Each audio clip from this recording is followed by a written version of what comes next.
Audio Jungle.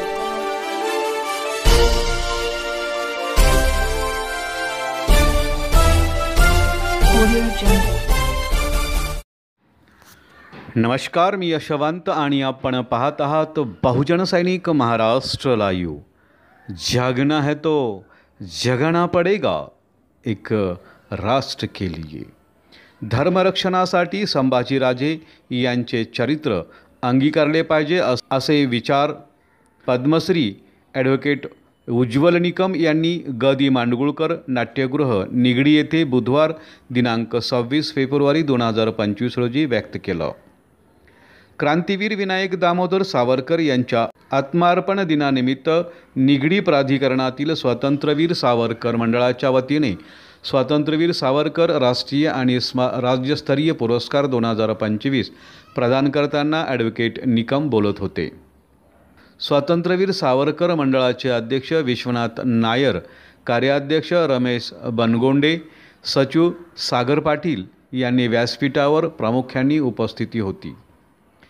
याप्रसंगी सर्वोच्च न्यायालयातील ज्येष्ठ विधितज्ञ ॲडव्होकेट हरीशचंद्र जैन आणि विधितज्ञ ॲडव्होकेट विष्णू जैन या पितापुत्रांना यंदाचा स्वातंत्र्यवीर सावरकर राष्ट्रीय पुरस्कार प्रदान करून गौरविण्यात आलं। तसेच हिंदुत्ववादी सामाजिक कार्यकर्ता मीरा कडबे यांनाही स्वातंत्र्यवीर सावरकर राज्यस्तरीय पुरस्कार प्रदान करून सन्मानित करण्यात आलं। हिंदुत्व आणि हिंदू धर्मासाठी अनेक वर्षापासून कायदेशीर संघर्ष करणारे ॲडव्होकेट हरी शंकर जैन आणि विष्णू शंकर जैन या पितापुत्रांना 1 लाख रुपयाचा धनादेश आणि सन्मानचिन्ह प्रदान करून राष्ट्रीय पारितोषिक पुरस्काराच्या माध्यमातून त्यांच्या कार्याचा गौरव करण्यात आला। तर विदर्भ प्रांतात लव जिहाद, कौटुंबिक हिंसाचार, नारी सुरक्षा यासाठी सुमारे 34 वर्षापासून कार्यरत असलेल्या मीरा कडबे यांना 51,000 रुपये धनादेश आणि सन्मानचिन्ह प्रदान करून त्यांच्या कार्याचा राज्यस्तरीय पुरस्काराने सन्मान करण्यात आला। प्रकृती अस्वस्थामुळे ॲडव्होकेट हरी शंकर जैन उपस्थित राहू शकले नाहीत, परंतु ध्वनिचित्रफितीच्या माध्यमातून त्यांनी स्वातंत्र्यवीर सावरकरांचे विचार समाजात रुजवण्याची गरज आहे, त्यांचे अखंड हिंदुस्थानाचे स्वप्न प्रत्यक्षात आणण्यासाठी आम्ही कार्यरत आहोत अशी भावना व्यक्त केली। तर ॲडव्होकेट विष्णू शंकर जैन यांनी पुरस्काराला उत्तर देताना श्रीराम मंदिर आणि ज्ञानव्यापी या बहुचर्चित खटल्याबाबत सविस्तर माहिती देऊन मंदिराची पुनर्स्थापना हे छत्रपती शिवाजी महाराज यांचे कार्य आपल्या सर्वांना पूर्ण करायचे आहे अशी भावना व्यक्त केली।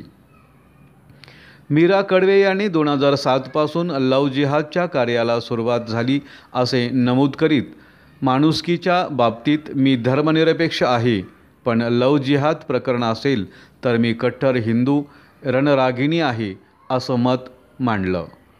ॲडव्होकेट उज्ज्वल निकम बोलताना पुढे म्हणाले की कसाब हा दहशतवादी होता हे आमच्या शत्रू राष्ट्रानेही मान्य केलं, आणि हे मान्य केलं असलं तरी त्या काही बालबुद्धीचे विरोधक हे मान्य करायला तयार नाहीत। ही दुर्दैवी बाब आहे। जोपर्यंत पाल्याशी मैत्रीपूर्ण संवादाची भूमिका नसेल तोपर्यंत लव जिहाद होत राहील। आत्मविश्वास हा संघर्ष करण्याचं बळ देतो। न्यायालयात फौजदारी स्वरूपाचे खटले मी लढवत असलो तरी हिंदुत्वाच्या कायदेशीर लढाईसाठी मी कटिबद्ध आहे। पारंपरिक तुतारी गर्जनाने आणि स्वातंत्र्यवीर सावरकरांच्या प्रतिमेचे पूजन करून कार्यक्रमाचा प्रारंभ करण्यात आला। सागर पाटील यांनी प्रास्ताविकातून स्वातंत्र्यवीर सावरकर हे असामान्य धैर्य आणि प्रखर राष्ट्रभक्तीचे प्रतीक असलेले कृतिशील विचारवंत होते।